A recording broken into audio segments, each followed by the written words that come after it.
You're listening to the Generational Wealth Through Commercial Real Estate podcast. Your host, Will Smith, is a former NFL player that found his passion in commercial real estate.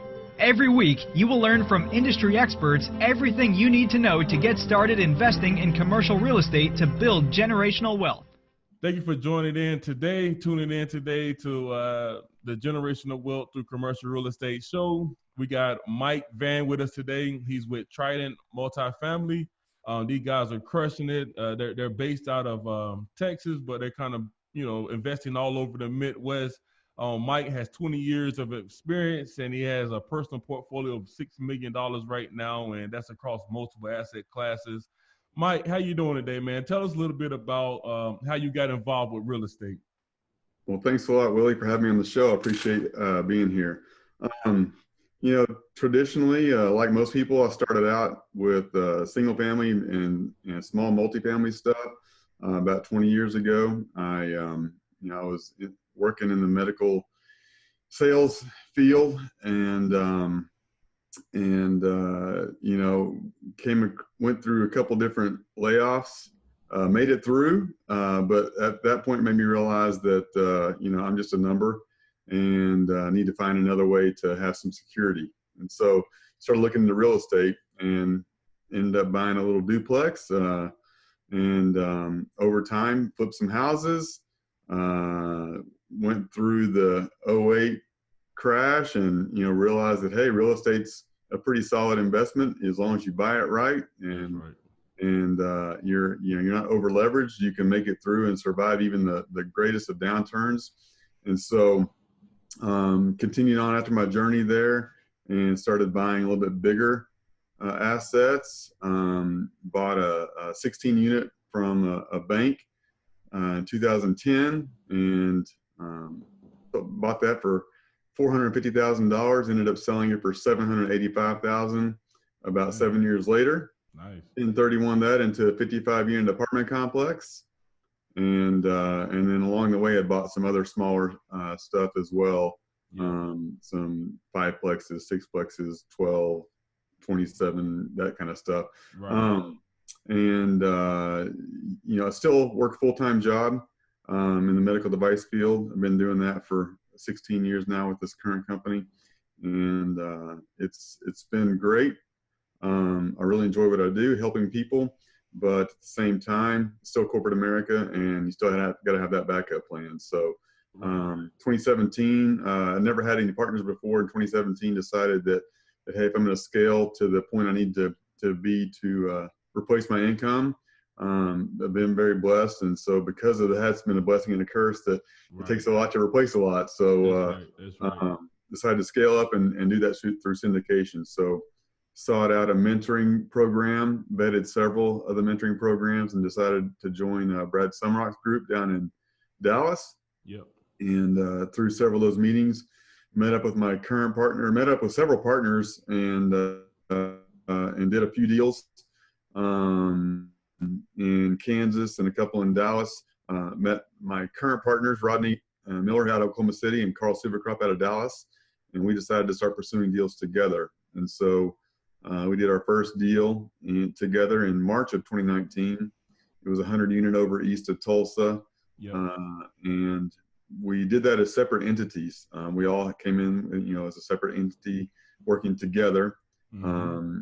And we went through that deal and worked very well together, had great synergy, and decided after that to go ahead and formalize our partnership and create Trident Multifamily. Yep. And so under the Trident banner, we purchased another asset in November, 174-unit two-property portfolio over in Tulsa, Oklahoma. And so now under the Trident banner, we are trying to get our name out, brand ourselves as Trident Multifamily, yep. And currently seeking other acquisitions and partnerships. So that's kind of the long and short of it. Got you. So I want to touch on real briefly, man. You're doing real estate almost like in a full-time capacity, and you're also working a full-time job. So how are you balancing it? Because there's a lot of people that's in your shoes that want to jump in, but it's like they don't feel like they have enough time to do it. Well, I'll tell you, I don't sleep much. I mean, I'm actually 29 years old, but you can see what it's done to me. No. I'm just kidding. No, you do sacrifice. I Yeah. mean, for sure. But like any good thing, you have to sacrifice to reach the goals that you want to achieve. Right. Um, so I do sacrifice a lot of sleep. Try not to sacrifice my family time, even though that does suffer sometimes. I try to keep them front and center. Yeah. That is my why, and along with my mission work. And so try to keep those things, with that, not sacrifice those as little as possible. Yeah. But anyway, yeah. So time management, a lot of time sacrifice. I use third-party management companies to manage all my properties. There's no way I could do that on my own. Yeah. So I'm an asset manager. But yeah, you have to leverage other people's time is the first and foremost thing, and Right. be a great manager of time yourself. Prioritize. Right. So. Got you. Okay, now, so you've did single family, you've done small multifamily, if you also done some large multifamily. Have you did any other asset classes besides multifamily? Um, no, I mean, I had a small commercial building, but I wouldn't really consider that, like large, like you see these large strip malls and type things. Yeah. But no, it's mostly just been, it's all residential for the most part, just various sizes. Yeah. Yeah. So with that being said, why haven't you decided? I mean, now since you're syndicating, you can take on some large deals. Why haven't you decided to try out, like, say, self storage or mobile home parks? I mean, there's different asset classes, but you've chosen to stay with multifamily. What's your reasoning behind that? Sure. Focus. As you mentioned before, I do have limited time resources. And so for a variety of reasons, mostly being that I don't want to have the shiny object syndrome. Yeah. I would rather focus on one thing and do it well. And I think that eventually we may branch out into other asset classes. But for the time being, we're going to focus. We think we owe that to our investors and ourselves to focus on owning and operating and the multifamily assets that we do have. Yeah. Provide the investors the best return for their money. They put Yeah. their trust in us, and so we feel a duty to them to give it our best and our focus. So yeah, that's the primary reason is we want to focus and take care of our investors and be in this for the long haul. Right. Okay, so let's talk about how you're finding deals because everybody that's watching this that's kind of in the game, they know it's hard to find opportunities out there, especially in the major MSAs. So how are you finding your deals? Broker relationships. I mean, that's something that a couple of years ago, back in 2017, when we started this, that was one of the first things we did. Is we made a list of all the major player brokers in the markets we wanted to be in, and then also we made a list of potential investors, and you don't really discount anyone on either of those lists because you never know. And so we committed to ourselves between the three of us to make a certain number of phone calls a day to both investors and brokers and develop those relationships over time. Continuous follow-up and persistence in developing and those relationships and taking them deeper. And over time, you'll get some deals right off the bat. They may not be good deals, but even no matter what people are sending you, have the courtesy to, even if it's just a quick review, to do a review, send them a reply on why it didn't work, and help them define your criteria better, because that will help you. It helps develop a relationship for them to know what you're looking for, and why a deal did or did not work. And also, if they are kind of testing you to see what it gives them confidence in that what you're talking about. Right. And it kind of leads me to my next question around that is, you guys in 2017, you were doing smaller deals before that, and you said, hey, man, we want to go out here and buy 100, 200 unit apartment complexes. How did you convince these guys to take you serious? Well, we all had track records. Like I said, I've been investing myself for a long time. My partner Rodney as well, and Carl had some investing experience as well. And so, we had a track record. Yeah. Granted, it was in multifamily, but we had a track record in real estate investing. Right. And just through conversations, naturally, they can tell what you're talking about. If you do your homework and you know what you're talking about, you can speak their language, then it gives you the ability to develop the relationship and go deeper. And and two, I mean, being in this is a relationship business, and we're not in this to be transactional. I'm more of a relational type person, so I don't, I want to learn about you, Willie, not just the Generational Wealth podcast. I want to know you as a person, and having those types of relationships and conversations, I think, makes people want to work with you as well. Right. And for my listeners, I want you to really capture that point there. The two things that stood out right there is, number one, do your research, be educated, know exactly what you're talking about. Don't just say, hey man, send me properties, but tell them the asset class you're looking at, tell them how many units you're looking for, what's your investing strategy. Have that in place there, so he can say, okay, this guy knows what he's talking about. And then the second thing is, don't look at this as just calling somebody one time and think you're going to get deals forever. Like, you got to constantly be building that relationship and getting to know them so they can know you and start trusting you to send you those deals. So that was very, very good points, man. Very good points. Now, when you got started, obviously you guys had a little bit of a track record, but what was the biggest challenge initially for you? I would say like anyone, just getting the developing those relationships, because like you said, it's not something you're going to get one call and start getting deals. Yeah. And actually you can, but not the good deals. That's right.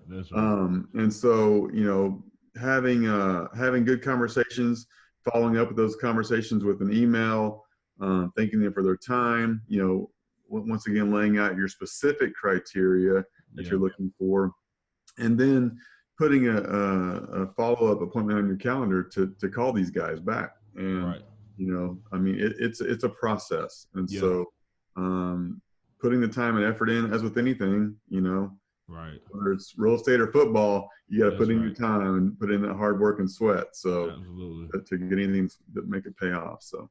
Yeah, and it's kind of like you're selling them on you. So if you look at just the sales cycle in general, anybody that's in sales will notice it takes about 7 to 10 follow-ups before you actually close the sale. So it's kind of the same process if you think it that way. Absolutely.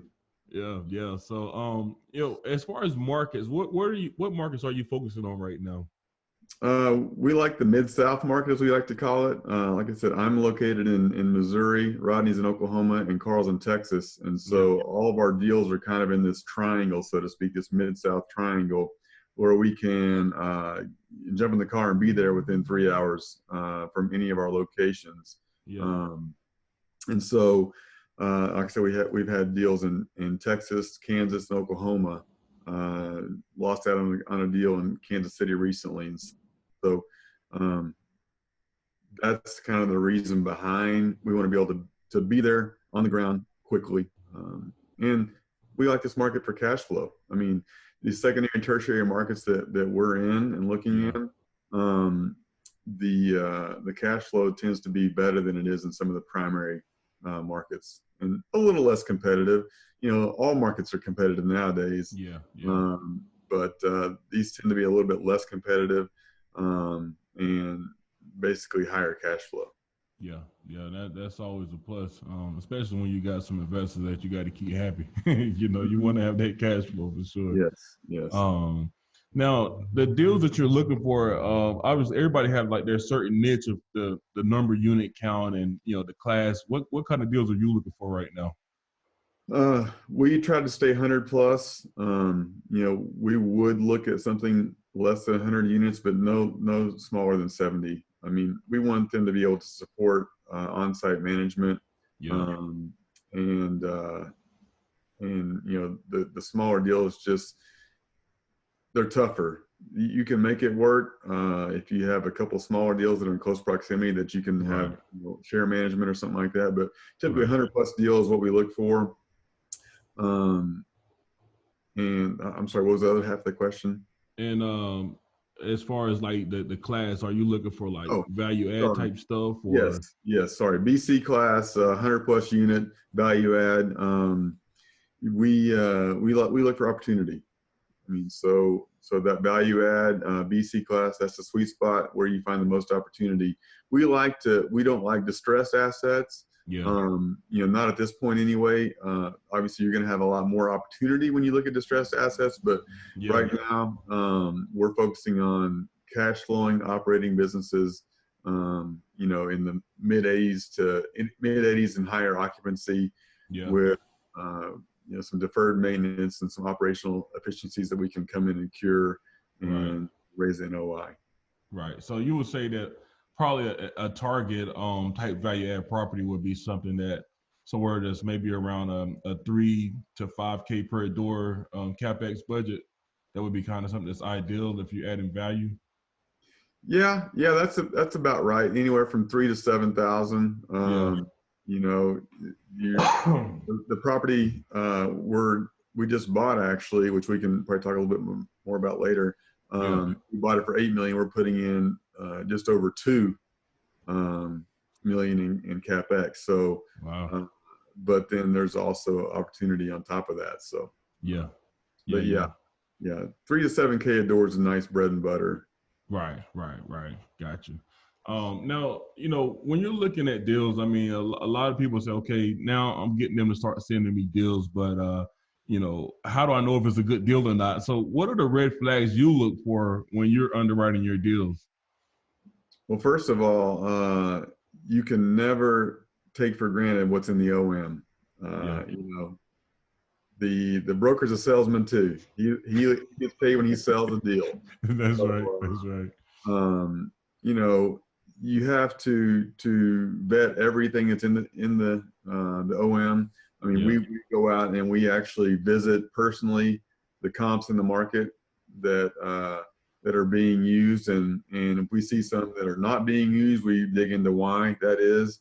We want to be certain that when we put pro forma rents in our spreadsheet, that we're highly confident we'll be able to achieve that at a minimum. We basically use our pro forma as a minimum standard, almost a worst case scenario. And we know if it's going to work there, then we have a lot of potential upside. Right. As far as other red flags, it's hard to put a pin on anything specific, but I just say vet everything in the OM to the nth degree. Right. Because, at the end of the day, you're the one responsible for what's going on with your investors. So. Yeah, absolutely. Now, with a lot of people, seeing how hot the multifamily space is, it's also causing a lot of new people to get involved and just jump right in. So just from what you're seeing right now, what is the biggest rookie mistake you see people making? Overpaying. Overpaying. So many people are so hungry to get their first deal that they overpay. They don't do the proper due diligence, and so they are hoping they can make their numbers work. And people that are not saying you can't do it on your own if you've never done it before, but it's a lot harder. That's why finding strategic partnerships, especially for new people, is very important. I always suggest that as a passive investor, that you want someone with a track record or someone with a team with a strong track record. Someone who puts their own money in the deal. There's like I said, there's not saying that a new person could not do it alone, but it will be much harder And I Yeah. think from a passive investor standpoint, it would be much more difficult for me to invest with that person. Right. Right. Yeah. I mean, that makes a lot of sense. Makes a lot of sense, man. Because like I said, a lot of people can just jump right out there, and they may have a lot of passive investors looking for an opportunity, and they're selling the ideal that, hey, I can get her and get it done. But if they don't have the track record, like you said, the experience behind them, or even somebody that's gone through 2008, the recession, if nobody's experienced that, how can they really decide what to do in the next one, or how to underwrite a deal knowing that something else is coming soon. Right. All of that stuff kind of plays a factor into it, and a lot of these guys are just not thinking about it. They're so concerned about, like you said, let me get my first deal done, let me collect this acquisition fee and all these management fees, and so Right. it's a fee culture. It's getting a little crazy right now, and Right. you know Yeah, I, that's something else. To 2 points you made there is, having been investing for quite some time and come through that down cycle. yeah, It's easy to make money in the market we're in now, right, and that we've had for the past 8 years. It helps cure a lot of mistakes, like you said, come out rookie mistakes. yeah, Markets like we've been in the past 8 years or so yeah, help cure a lot of mistakes that in a slim market or the top of the cycle, you don't have the luxury of being able to make those mistakes. And right. so that's why you have to be extra careful with due diligence and be extra conservative in your measures. And so yeah, it's something that you just got to be careful, especially at this point in the cycle. Yeah, absolutely, absolutely. All right, man. So let's go ahead and segue to the next segment of the show. We're going to do a deal deep dive. So let's talk about a deal you did, man. How many units was it? What was the value add you're seeing on it? The kind of debt, and what your exit strategy is for that property. Okay, we can talk about the one we just closed in November. Okay. So this was a deal. It was a 2-property portfolio in Tulsa, Oklahoma, 174 total units. One building was 102, the other one was 72, located right across the busy interstate from each other. So great traffic. Yeah.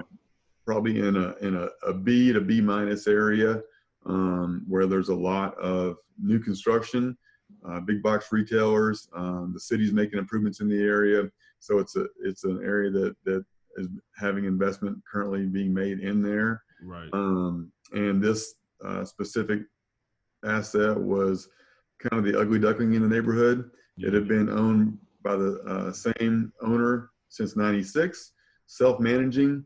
Yeah. And Wow. it was really uninvolved owner. Hadn't been to the property in a year. Yeah. Rarely visited the property in the years previous to that. Wow. We noticed when we were, and this deal took a long time to get done. We were looking at this deal for over 9 months before we got it under Wow. contract. Good Back and forth, with on pricing, on LOI. Is the guy going to sell it? Is he not going to sell it?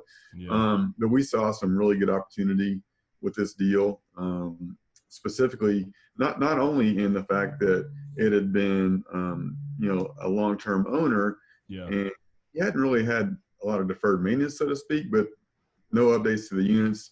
No, they haven't been keeping them up to the market standards for either rent or condition. So we saw an opportunity there to go in and do some value add as far as, making the property nice and shiny, cleaning it up, going and rehabbing the interiors of the units, as well as updating the amenities. And then also with utilities, that was a big opportunity. Yeah. Utilities in that market should run anywhere from $1,200 to $1,500 a door. These are running around $2,000 a door. Wow. And so we saw an immediate opportunity there to go in and just through or utility conservation, add a significant amount of value to the property. And so, matter of fact, when we were touring the property, we toured it multiple times, and we toured one of the units. The manager walked us through there, and the hot water in one of the units, one of the bathrooms, was running full blast. And you could feel the countertop of the bathroom counter, and the whole countertop was hot. Good. So this thing had been running for no telling how long. Wow. The glass wide open. The manager walks through there with us, doesn't even give it a second glance. And so, okay, well, that's right. opportunity we can see right there is water conservation. So, right.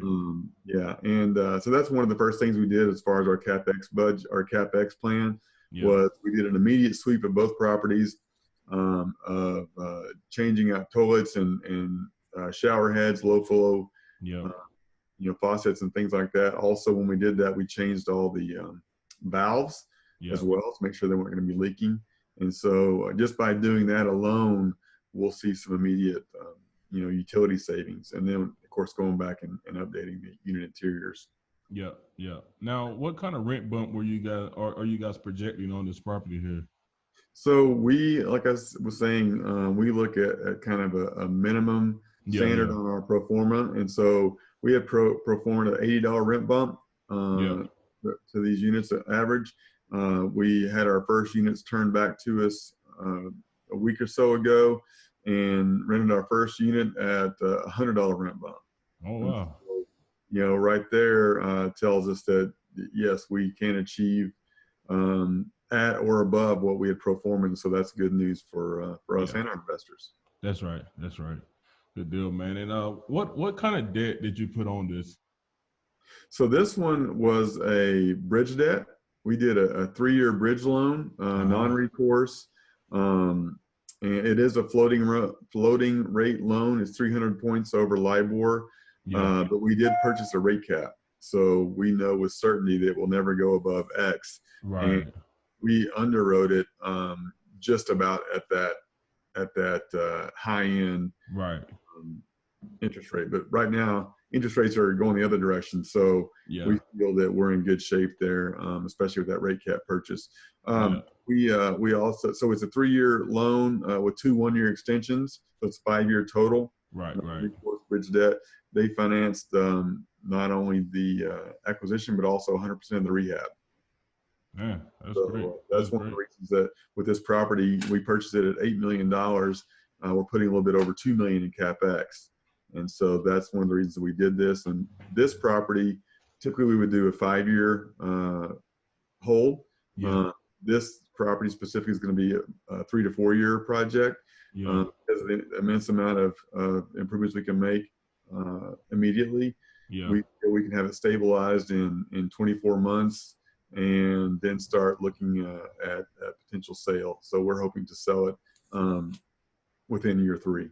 So all in, you're about 10. What are you kind of projecting where your exit will be at? A little over 13. Oh man, that's nice. Yeah, really good deal there. Yeah. So like I was saying earlier, we looked at cash flow, not just depreciation, and we want basically a minimum. If we have a projected return of 80% over the life of a project, we want at least half of that return to come from cash flow. So 80% annualized, 80% return over 5 years is 16% annualized. We want to, on that deal, we want to return a minimum of 8% annualized cash flow. Gotcha. Man, that's a pretty sweet deal then. Yeah. Good deal. Nice project. And there's multiple exit strategies. I mean, we could refi it and return some capital and just hold it. Put long-term debt on it.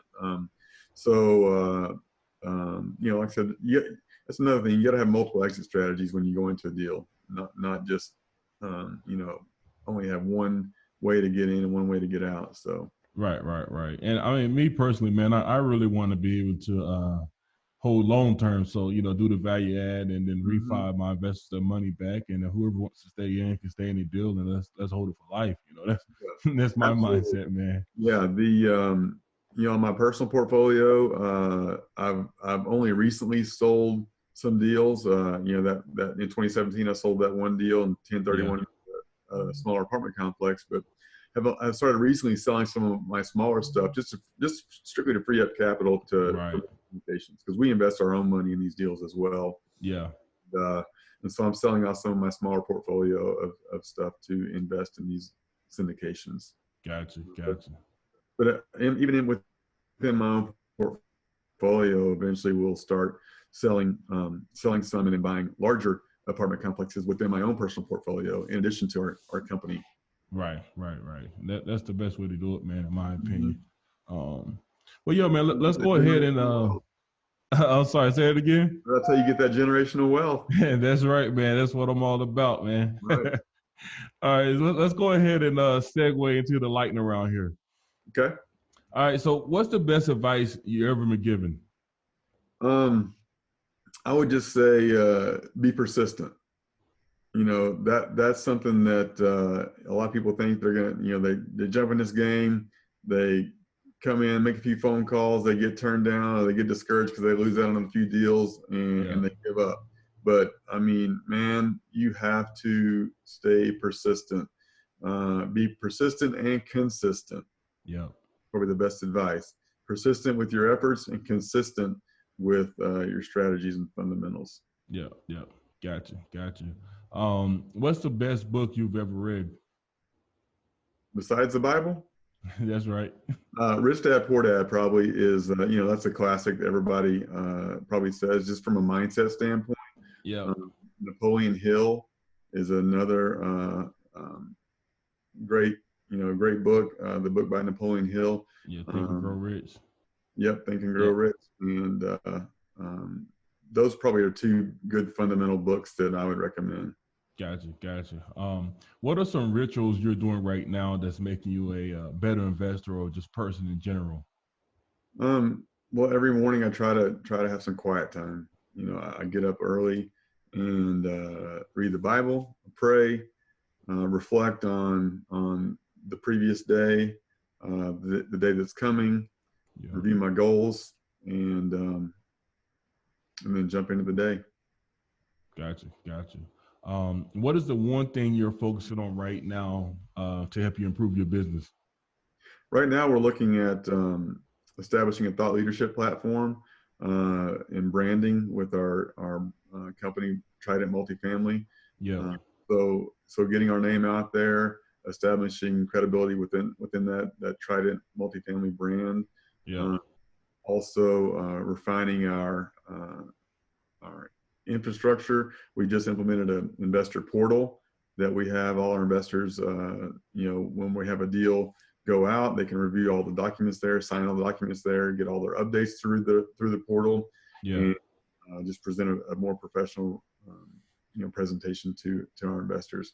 And beyond that, we are developing capital partnerships, whether it's folks that we could potentially partner with on the general partnership side, or even institutional capital. So we can larger deals and or more deals simultaneously.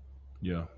Now, what's the name of the company that you're doing the investor portal to, if you don't mind sharing? We just switched to AppFolio. They have an investor portal. They're best known for their property management software. Yeah. So they just launched a couple of years ago their own investor management software. Cool. And so with our property manager using AppFolio and then having the same investor portal, there's some synergies with both those working together. Yeah. And once we eventually become vertically integrated, we plan to use that property management software as well. So we're already established there. Oh, that's awesome. Very, very, very good choice. All right, last question for you, man. If you can give your younger self one tip in regards to investing, what would that be? Start sooner. I didn't start, I'm 53 now. I started investing when I was, 33. I would have started in my 20s if I could have. You may not be able to start as big or as strong, but at least you can start educating yourself and get in the game. And by the time you're my age, you'll be sitting on a beach somewhere. That's right. All right, Mike, tell my listeners, man, how can they get in touch with you? Our website is tridentmultifamily.com, tridentmultifamily.com, or you can email us at info@tridentmultifamily.com. We love to talk to anyone about potential partnerships or what we do as potential passive investors, or just help anyone we can in the game of real estate. We're here to help educate and perform. Great. And if you guys are still listening up to this point, go ahead and do me a favor and hit the subscribe button on YouTube, iTunes, Spotify, wherever you're watching it at, and leave us a 5-star review, because it allows us to keep getting awesome guests like this on the show. I appreciate you guys listening. Until next time, Mike, appreciate you coming on today, man. Thank you, Willie. All right, later. Thank you for listening to the Generational Wealth Through Commercial Real Estate podcast, brought to you by Onyx Capital Investments. Onyx Capital Investments works with investors nationwide to invest in income-producing real estate in emerging markets. Connect online at www.onyxcapitalinvestments.com to learn more about what we're doing. If we have added value to your life, please leave us a review.